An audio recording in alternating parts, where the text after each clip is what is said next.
taking 20 meters.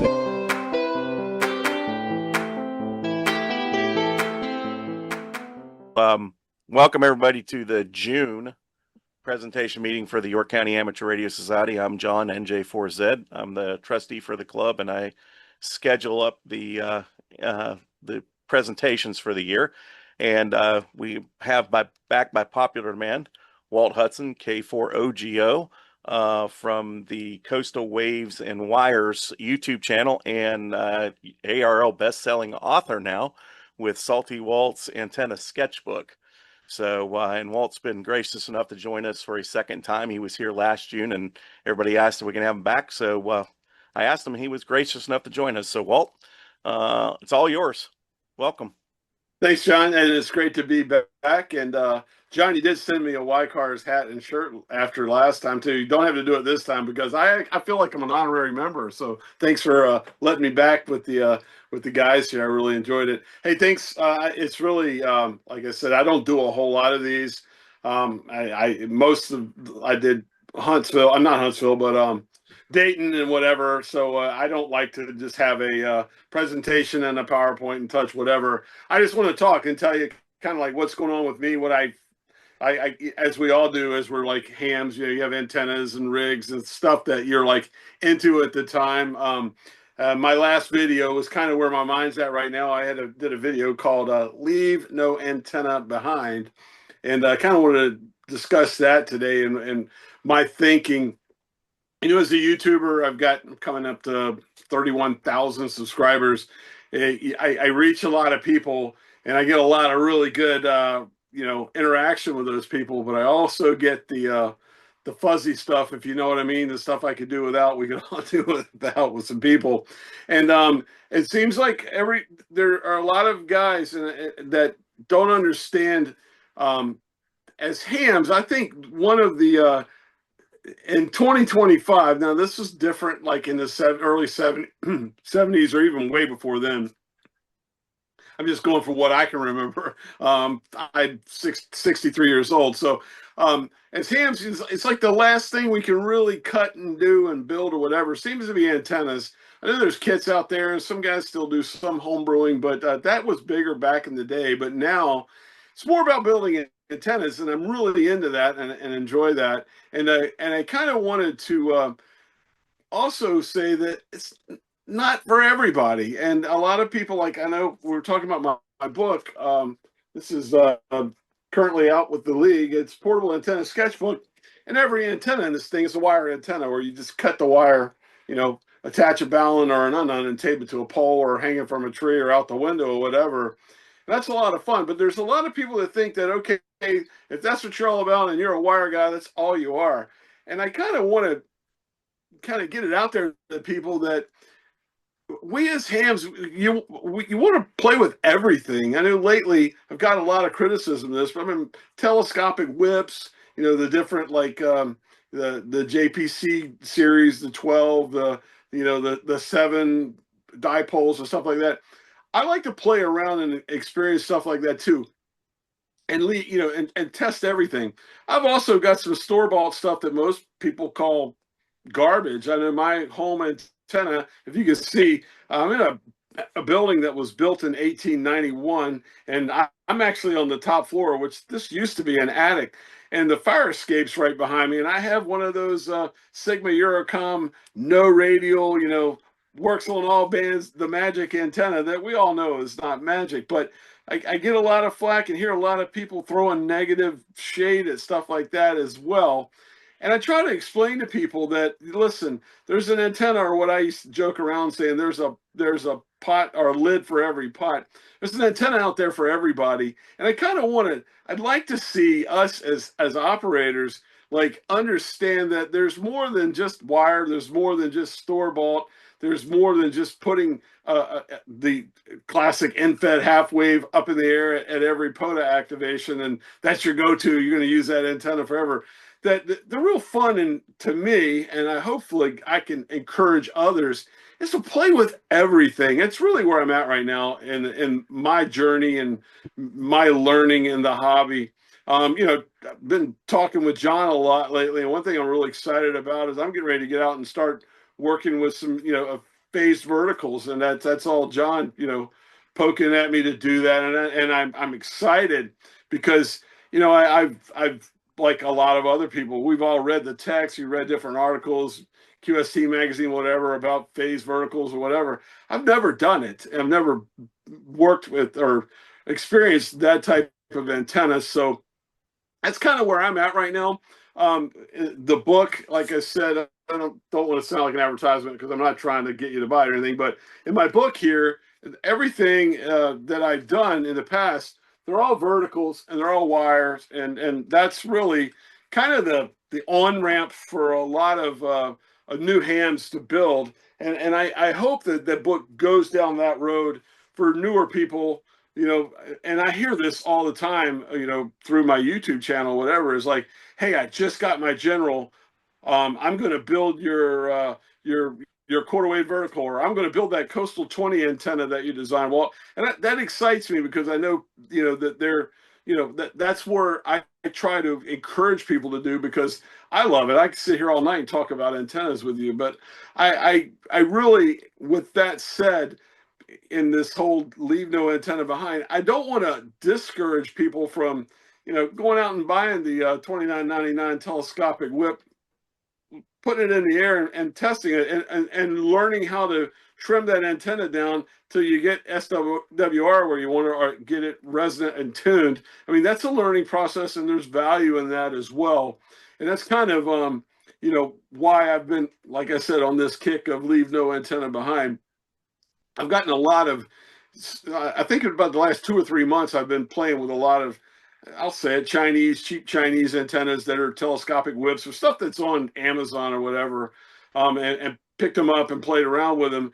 And to me, I think I've learned more, not more, but a lot from using those as well, and experimenting and making them work. I mean, some of them are garbage. I have no problem saying that. The first JPC 12 antenna I got was a complete piece of garbage. There was no conductivity between the ground and the coax. There was nothing there. I was getting nothing for a counterpoise or ground plane on it. It was broken. It came to me that way. And since then, I modified it. I put a new feed point on it. I've upgraded the counterpoise system. Recently, last week, I was out on the Outer Banks, North Carolina. I got a $12 capacitance hat, put that on it. It was fun playing with that and learning, what that was all about. I mean, I understood the concept of capacitance hat, but I never went down the deep rabbit hole and really like found what I could, read anything I can, and then went down and actually experimented with a cap hat. So that was a lot of fun as well. So getting back to, I'm getting off track here a little bit, but getting back to what I was saying, playing around with different antennas and leaving no antenna behind is I guess it's the kick I'm on right now. I want to expand my knowledge as well, like I was telling you with phase verticals, and talking with John, and kind of going down that route with him. Another thing that I really want to build, I don't want to buy it, I want to build it. I want to build a Moxon, and I want to take it out on the beach with a Moxon. I know there's a guy we've befriended. Yeah, a lot of us as hams meet people over the air via the radio. Corey VK4KA over in Brisbane. He has a Moxon, and it just blows my mind when I talk to him. He's 100 watts in a Moxon, and he sounds like almost as good as the FM station across the river from me. I mean, he just sounds so amazing, and I'm like, man, I want to build a Moxon. I want to build a hex beam. I want to build a cobweb. I want to do co-phase verticals. I want to build 3-element verticals with a driven element and a director and a reflector on it. I want to build one with just the driven element and a director, and then I want to turn around and have a driven element and a reflector, so I can understand what I think, which one's better, because that's the question I always get too as a YouTuber is, what's better? Which one's better? And it's kind of hard to compare if you don't actually use it. I mean, we can all, and I know there's a lot of people, like, because I get the comments all the time, we can all read the theory and see what it says about antennas, and then suddenly we're an expert, because there's a lot of guys that hide behind the keyboard that are experts that have never built it. So as I'm growing as a ham and learning more and more, I want to build everything. That's been the way I've been since the day I started my YouTube channel almost 4 years ago. Is I figured if I want to really learn, I'm going to put myself out there and study every build that I can, build it, show myself building it, either making mistakes or having success, and then discussing what I did and how I did it. It's kind of how the book came along. It's just over and over a course of 3.5 years or so of my channel, not all of them, but a lot of the antennas that I've built. So kind of want to go that route some more. If you are a subscriber to my channel, or if you have my book, here's a hint. There's a second book coming, and we've been discussing that with the ARRL. And what I want to do the next book is take the next level. I want to build, I want to build the antennas for me on the beach, because I live right here by the beach. I with the phased verticals, the like I said, the cobweb, hex beam, mocks, and Yaggies, all that stuff. I want to start building that and kind of take myself to the next level. Because I'm not an expert. I'm not an expert on the ones that are already in the book. I just sharing the knowledge that I've learned, trying to become a better antenna builder and a better operator, an amateur operator as well. So if you're a subscriber to my channel and you know me, I can just tell you right now, the next probably 7 to 8 months are going to be newer, bigger, more advanced stuff, because I'm trying to learn, like I did with the first wave, a whole nother level of antennas. That's why I'm so glad that, like I said, I'm friends with John, because John's knowledge, I was telling him, if any of you guys heard me earlier, I'm ready to pick his brain big time on the phased array side of it, because it's going to be really the first step for me into the next level of antennas. So I hope you come along on the journey with me. And if you've got any ideas of some antennas you want to see me do, either we'll talk about it now, or throw me an email or something through I'm on QRZ, and do that as well. And that's where I'm going with it. My number one love, really, I tell you what got me into antenna. My number one love is propagation and trying to understand the ground. I mean, there's so much that's known about, the D layer, the E layer, F1, F2, what's going on, solar cycle, whatever. And I feel like there's really not enough knowledge out there as far as other than a map that's from that the SEC uses for AM radio stations about conductivity of the Earth, or and its effect on radio signals. There's not a lot out there on salt water. Everyone calls it the saltwater amplifier. But this is magic or whatever, and then the magic carpet on the ground or whatever. My true love and what I really want to learn more about is that side of propagation, is when what's going on in the sky meets what's going on the ground, and the tools for me to understand and learn that as a ham, as a HF guy, but basically is antennas. And then that's really where I'm at, and why I love building antennas so much. That's why I have them on my channel so much. And I'm really looking forward to, if you guys have known me, I've spent the last year working in Rhode Island. Right now, I'm home here. This is in my home shack in Virginia, in the southeastern corner of Virginia, just a few miles from North Carolina. But I've been on the road, and now that I'm back, I'm home, hopefully for good. I'm going to work from home and do that. But I want to really put some more time in locally, get out, and as you'll see in the channel, it's a lot easier for me. I got places to store stuff now to go with more bigger, more better, I don't say better, more different antennas and that type of thing. So if you're a subscriber, and if you know me, thanks for coming along on the journey for the past year to all the rocky beaches and places in Rhode Island, which I fell in love with that place.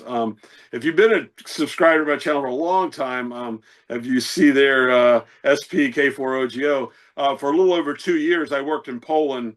I was going back and forth from the States to Poland, and I would reset my CEPT clock every, because you can only operate there for a certain amount of time. I'd come back to the States and go over, and I operated there for quite a while, and got to use, that was a great experience for me there, because I was nowhere near the ocean. So I infed half waves, slopers, random wires. I had a backyard, a house I had in Poland, and experimented with a lot of stuff there as well. And so just bringing it all together, leave no antenna behind. I'm looking for new ways to try new things and new antennas, and then and make it happen. And one day I'll be very, very old and not be able to get out and climb on the beach like I am, and I'll be like all those other guys that you hear on there with a kilowatt and then a big giant beam on top of my house. I'll just sit in there and play radio all day. So that's my goal in life there. When I get old and I can't climb out on the beach anymore, but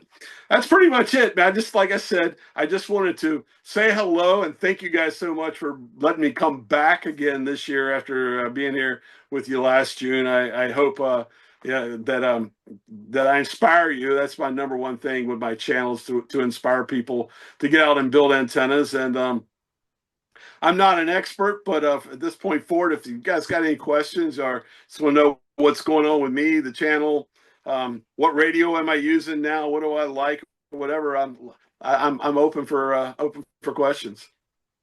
Okay, great. Thanks, Walt.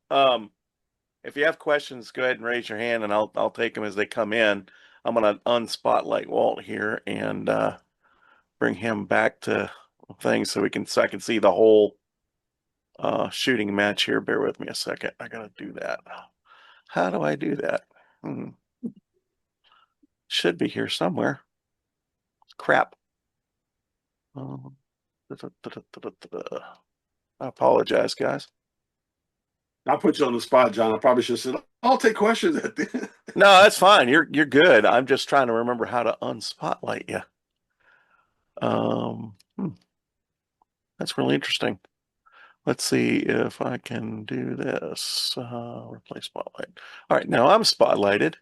Let's see if I can unspotlight myself. Because that's a lot of me on the screen. That's no good. Remove the spotlight. There we go. View gallery. There we go. I got you. All right, now we're good. All right, so anybody have any questions for Walt? Because I have a couple. So, Hey, John, this is Walt. hey, all right, Walt, go ahead.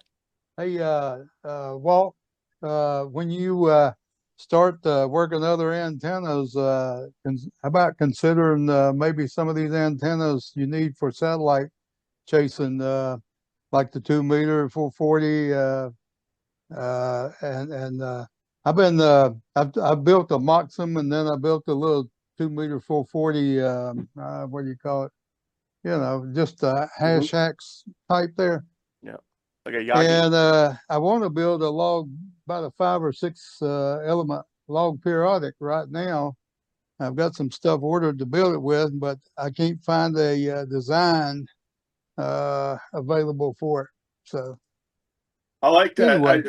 It's funny you say that, because I've got this thing in my mind. I see myself on the Outer Banks, like going up on the beach, and I have a Jeep. I was going to pop the front part of the top off and put 2 egg beater antennas. That way I wouldn't have to sit out there and aim. I could just get on the beach with like almost a full 360 view around me with egg beaters. I know there's a few of them out there. The what is it? There's what's, oh my gosh, from Workbench. I'm losing it right now. I'm having a senior moment. He's got a kit to make your own egg beaters. And John, if you can think of it, I'm trying really to think too, and I'm pulling a blank. I'm not, it's like, you know what I'm saying? Like I'm having a moment here. Anyway, halibut antennas and those. But yeah, it's a great idea. It's funny you say that, because I'm such an HF guy, but I do have a desire to work satellites, and that's a great question. I do have the Comet, the one I don't even have it put together yet. I've got it still in the bag, the handheld, antenna to do that. So great question. Yeah, I'll take that into it. That wouldn't be a bad thing to add into the next level of antennas as well. Maybe get beyond HF a little bit and put some satellite there. Yeah, thank you. We got one comment from Philip Chandler. He doesn't have a mic set up for his stuff. He said he loves his channel. You're a great resource, and he appreciates your communication style and your expertise. Oh, thank you so much. Yeah. Anybody else have a question? I do. Go ahead, Tony. Well, I'm just getting back into QRP, and as far as antennas, are wires better than verticals? I'm just trying to, I'm living with a place with a lot of trees and all that, and Yeah. I'm just wondering which would be best for QRP, 10, I, that, 10 that, that, watts and less. Yeah, it's a great question. I love QRP. I am a QRP guy, man. I got so many darn QRP radios. It's almost embarrassing. I can't move without them. I tell you, it's like I said earlier, joking, but it is a true statement that there's a lid for every pot. There's an antenna for every situation. Like a lot of I'm such a vertical guy, but I'm a vertical guy because I live by the beach. And for me, that first hop and skip with a vertical antenna off the salt water, and then using, with verticals, using the ground plane below it is what it's all about. But if you're inland and you got trees, by all means, I mean, I tell you, I've operated a QRP 5 watts with an infed half wave just thrown over a tree, and it was excellent. You know what I mean? But I will tell you this too: I was, 100 miles away from any salt water, and I was in a pretty good spot where there was no noise around me. There was not a lot of electrical wires, anything like that. I think that QRP is just putting yourself to make sure that your antenna is the best actual antenna you can, and that antenna needs to be that antenna for the situation. If you got trees, I'll tell you what, I've always wanted to. This is kind of going to sound crazy. I want to get a drone that has like a claw on the bottom of it, and take an infed half wave and make it, the 66-foot, 67-foot infed half wave or 40, and make it a complete vertical antenna, like tall in a tree. That's a wild dream that I have to do as well. But if you got a way to do that, man, give that a shot and let me know how it works, because that's something I want to do. Thank you. Thanks.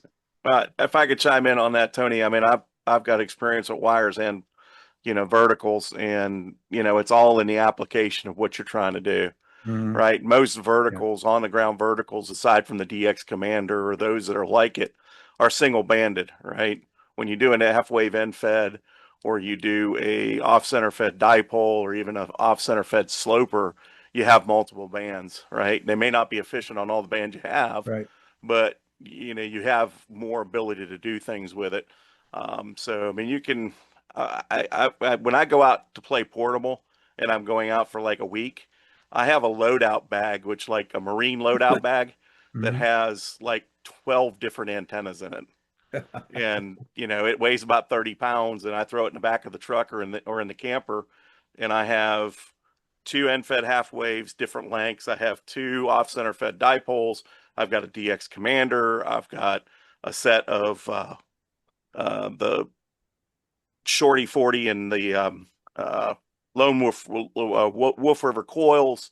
I've got extra wire, all kinds of stuff. I've got resonant dipoles. I've got a Rybakoff in there. So I have all kinds of different antennas. And that's just so I have what I need when I need it. I can choose what I want to put up by the, sometimes I don't know exactly what I'm going to be looking like when I pull the camper in somewhere. So there's no one type antenna that's going to work for everything.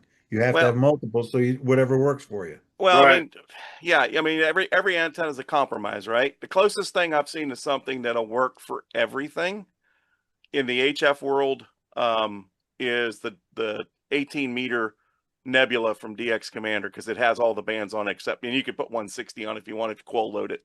So, and it works good because they're all quarter wave vertical stubs, and you can feed it one time and you're all good. So, and you bring up a good point, John.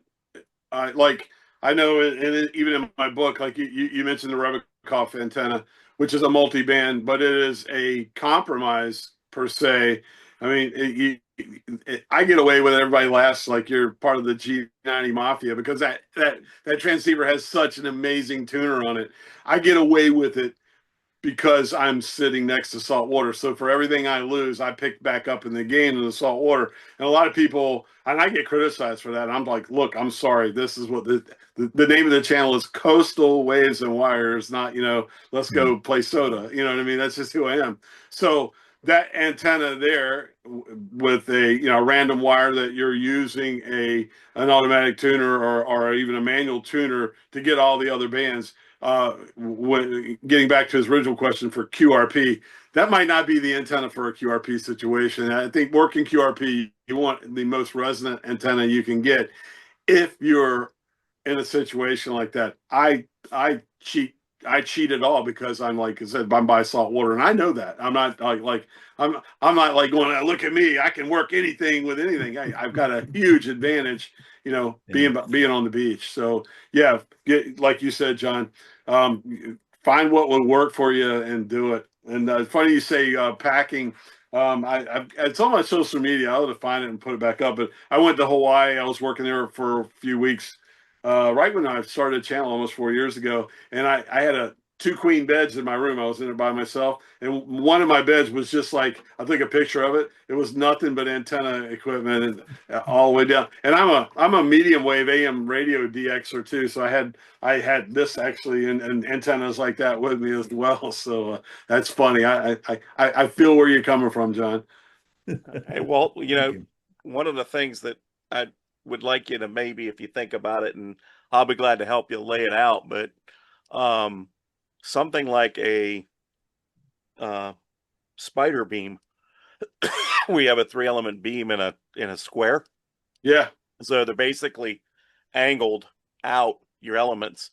I can help you design that. I'm trying to think that's probably going to have it in my property in North Carolina when I move there. Is going to probably, my rotatable beam is going to be a heavy duty spider beam, probably 5 bands. But I've been playing around with 2-element cubical quads with a 5-foot boom for 6 and 10 and some other things. So I got some ideas I'd like to see. If you want to play around with them, I'll be glad to help you design them out for you. Yeah. And Walt Palmer, I have a design for you for 7-element log periodic for 2 meters and 70 centimeters. Hey, thanks, man. Yep. I found something online there, but it goes from about 8 to 12 elements, and I don't want to go 12 elements. I'd like to keep it 5 or 6 if I could. Yeah, the boom length on this is, what was the boom length? Let's see. 3 feet. It's 0.26 meters, so about a quarter of a meter, which would be about 23 inches. Wow. Yeah. Okay. So you might want to stretch it a little bit to get some angle on it, but seven elements. The longest element is 1.4 meters, 1.04 meters. So okay, good deal. Yep. Can you send that to me email or? Yeah, I'll email it to you. I got to pull it off the computer here. I did a quick search on it. I was looking at some of that stuff early on, so I just had to go back in one of my files and find it. Okay, appreciate it, John. Yep. How about else? Any questions we got? I know Matt Crook's got a question, Mr. ARL, South Carolina. Hey, good evening. Wrong button. I actually just got off the road. I was going through Rock Hill about an hour ago. Had to go up to Cooler Springs, North Carolina, somewhere up in that vicinity. Just came back, but listened on the way down. So definitely enjoyed it. Briefly met Walt at Hamvention, but he had quite the line to get them books signed and talk to him. But yeah, no questions, but yeah, definitely, Walt, appreciate you coming and talking to us tonight. Hey, thank you so much. Thanks for listening in. Who else has questions? I know Jack's got a question. I see the squirrels running. The Moxon, I never heard of them, but I'm looking at them on the other computer. What are they for? Are they HF, VHF, UHF? They make them for as small. You can make a small Moxon for UHF. The one I'm talking about, I want to build one for the 20-meter band, which is basically a 2-element beam that with the ends folded in on each other. Wouldn't you say that, John? That's the best way to describe it. Okay. Yeah, it's a truncated 2-element beam, basically. That makes sense. The ones I was looking at, like little bitty things, I thought maybe it's directional fox hunt thing, or I didn't know what it was. No, I mean, I know a couple people built 6 meters and 10 meter beam Moxons. I haven't seen many people do bigger than 10 meters. Usually that's about the about the cutoff. At that point in time, if you're building something that big and you're going like 20 meters, you might as well just stretch it out, right? Yeah. Because you're going to be Well, I building out want of to take aluminum 4 anyways. poles. I want to take 4 poles. Yeah. And build it on. I'm going to build it on rope. You know what I mean? Square it off, and then expend it up with the 4 poles. I know I'm going to wrestle this thing. I'm not a fool. It's going to be tough. I saw this done last year at a game where I got the idea from.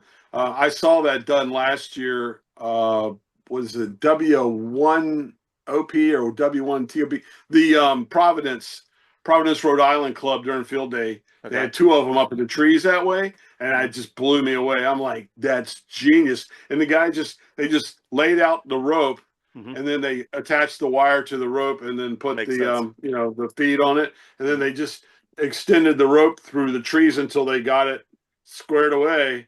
They had wow. one pointing due west, and they had one pointing like southeast or whatever. And the due west one, the guys were just sitting there, just like 5, 9, 10 over Alaska. What, I mean, they could hear as well as what band were they operating on?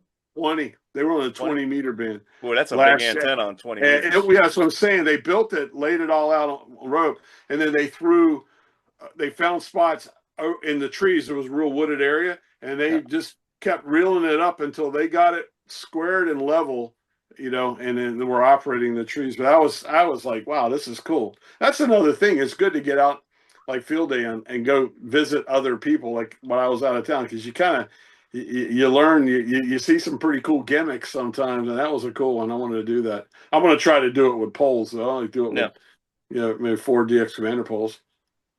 Yeah, you could do it with that. That'd be pretty good. Can you do it vertical and horizontal, John? Or I've never seen one run vertical. I've always seen them horizontal. I've done some research. Somebody has done it vertical with 2 poles. Oh, I don't know. I might give it a shot. We'll see. But yeah, I've seen it done vertical. Yeah, the element length on the reflector is 7.71 meters. Yeah, on a 20 meters. So that's a big antenna. Yeah. 303 inches. Yeah. Brent Case had a question. He said, "What's your opinion of Faraday cloth for radials and the POTA Performer with 1 raised counterpoise?" All right, man. I get beat up on this one all the time. I don't know how many times people go, "You need to use the magic carpet. Use the magic carpet, whatever." Look, I'm sure it works great. Just to be honest with you, I've never tried it because for me, in my situations, I don't need it. You know what I mean? It's like I can throw 1 wire out if I'm by the beach, and it's like having as much as I want. But I think it's like I said, it obviously works. If you look at Michael Martin's, man, he was like made that whole setup famous, and seems to be doing well with it. I don't have a bad opinion on it. It's just like we were saying earlier. My situation is I've never needed it.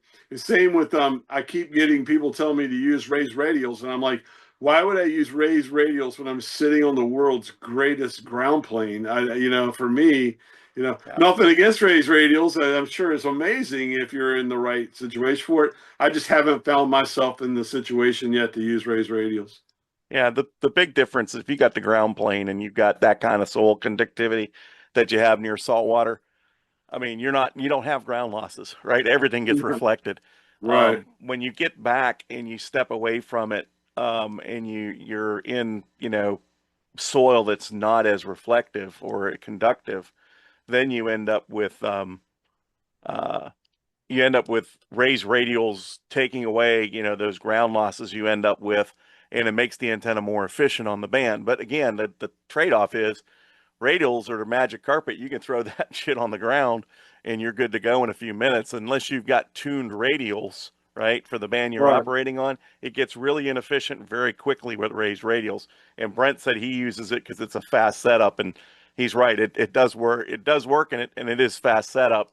For me, I do the minimum to get on the air for these kind of things because I want to test how good the antenna is at a minimal setup, right, for quick portable use.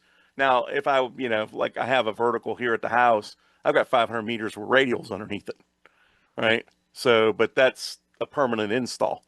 That's not something you go out. So most of the time when I go out and do it, if I'm not I'm throwing out radials, I'm throwing out 4 quarter wave radials on a quarter wave antenna, whatever it is, or eighth wave radials for that band. And that's all I'm throwing out. So it doesn't take me long to do that. And I think the raised radio thing is great if, let's just say you're going to go activate POTA and your antenna, let's just say you're going to 20 meters. Let's use one spot on the 20 meter. Let's use 14.248, and you design that antenna for 14.248, and you're going to, hey, it's available. I can get on that frequency and call CQ. You probably have the best antenna there is for 14.248. The problem with me is I don't call CQ. I've probably done 5 POTA activations in my entire life. I don't activate POTA that way. I'm a DXer. I hunt. And by being a DXer and hunting, I'm skipping all over not only say one band, but 3 or 4 bands looking and hunting for DX. And that's kind of what I do. So for me, that's another reason why a raised radial wouldn't work for me, because I don't sit in one place very long, and I have like zero patience. If there's a pile up, I'll try once or twice. I'm like, screw that. I'm on to the next thing.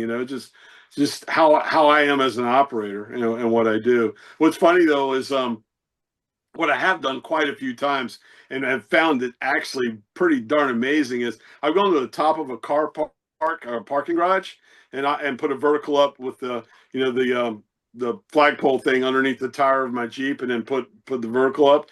And there's nothing underneath that but rebar, wire rebar. It's probably amazing. And I'll be honest with you, I've gone out and like 10 meters especially, and just threw a wire up with the only thing I had for counterpoise was I did a half-wave vertical up on the top of my 10-meter pole and just taped the 64-to-1 unknown, but I ran a long piece of coax down and went all the way around the Jeep with no choke on it, and the coax is laying all on top of that rebar. And I'll be honest with you, I like, with that 20 watts, man, I'm like talking all the way down in Chile and the Falkland Islands, like I've got power because of the all the rebar at the top of the garage there. I call that urban portable. Urban portable. I get it.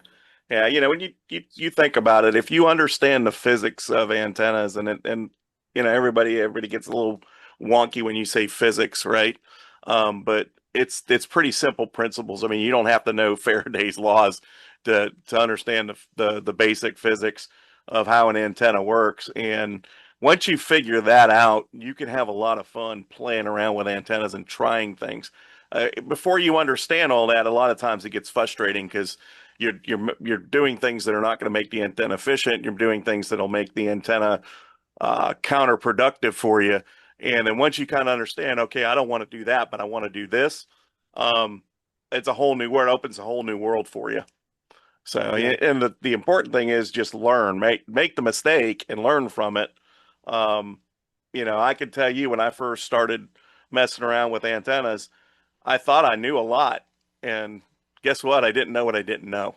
And so I ended up doing a lot of research and a lot of learning, and I've amassed quite a bit of knowledge now where I feel confident I can share it, and it's good information to share. So any other questions for Walt? Oh, come on, guys. You got a couple more. Steve's just sitting there taking it all in. I see that. He's the new member of the club. You're going to be voted in July, aren't you? Yeah. So what we have going on at the club right now, I think I told you about what happened last April in 24, right?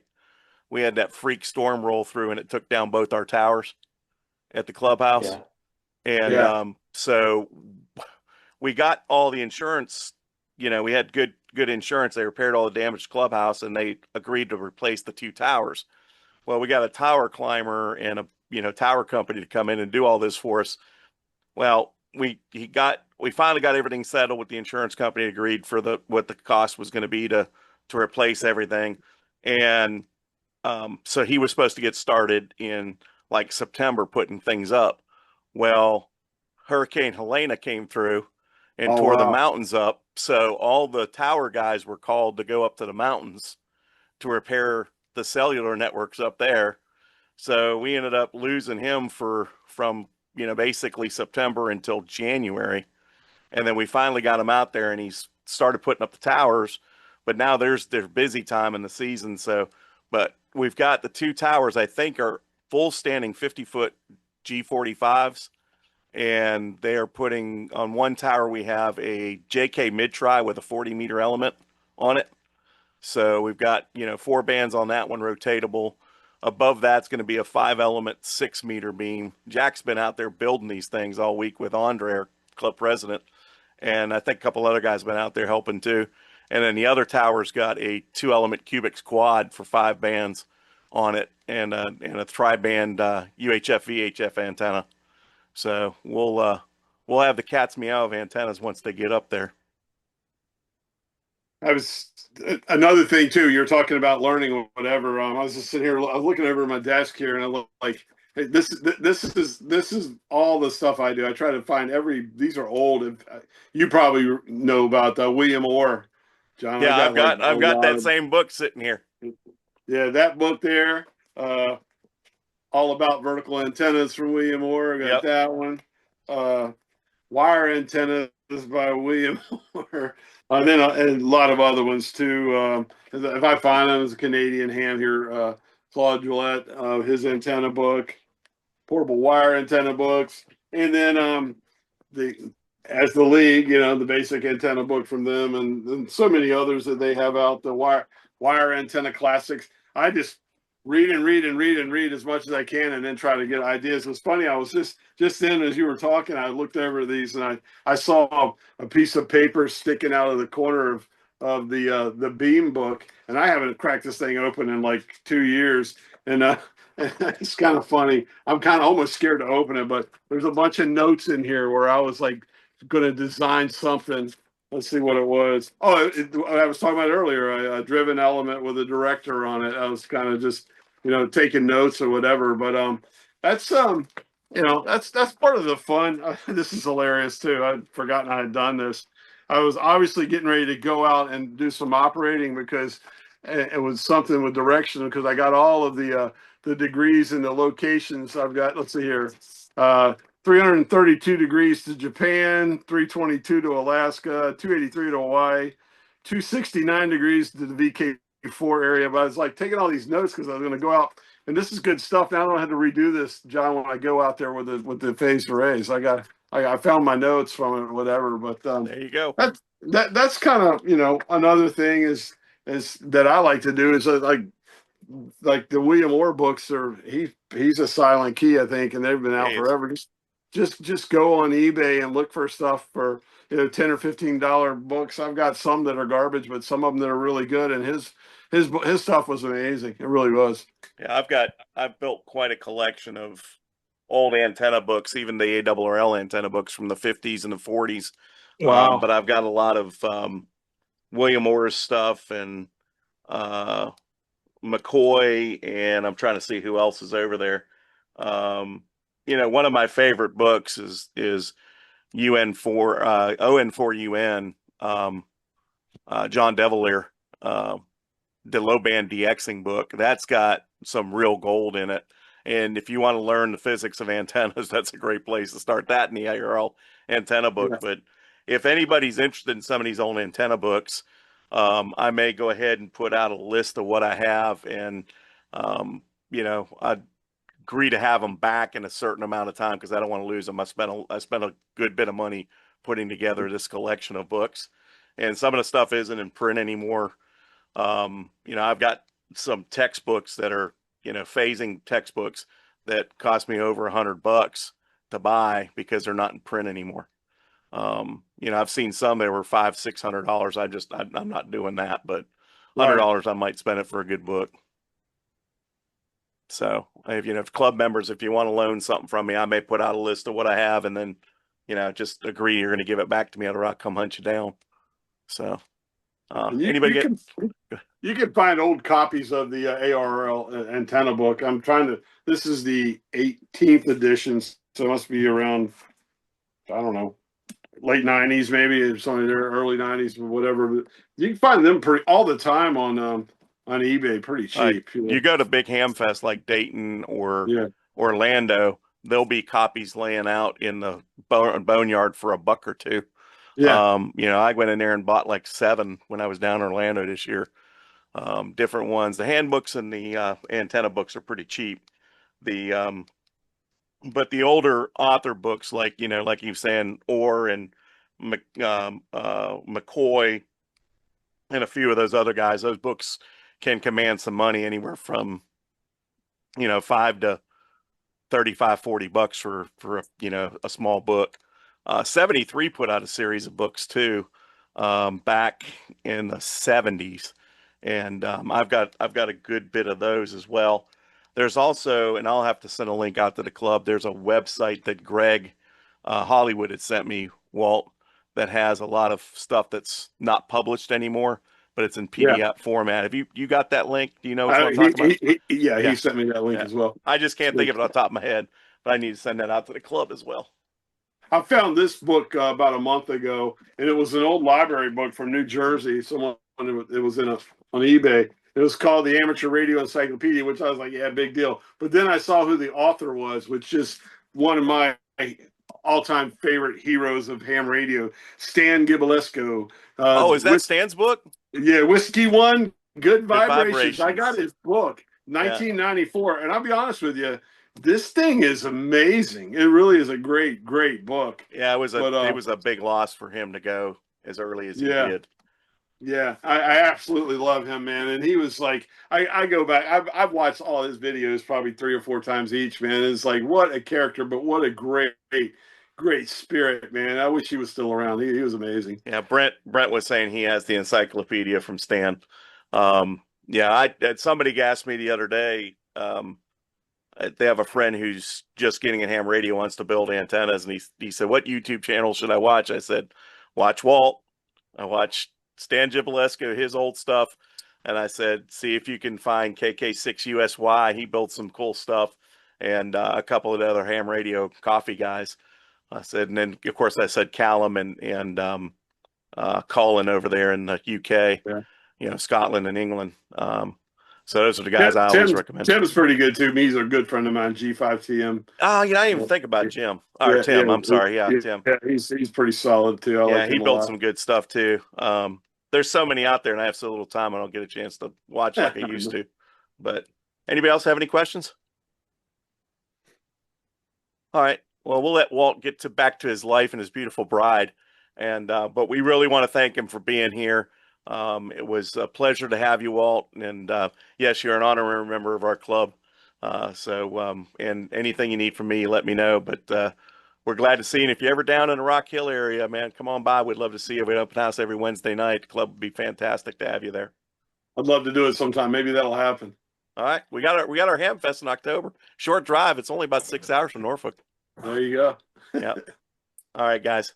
Yeah. Everybody have a good night. Have a good, safe 4th of July. And again, thank you all for being here. And we really enjoyed it. So 7-3 all. Good evening.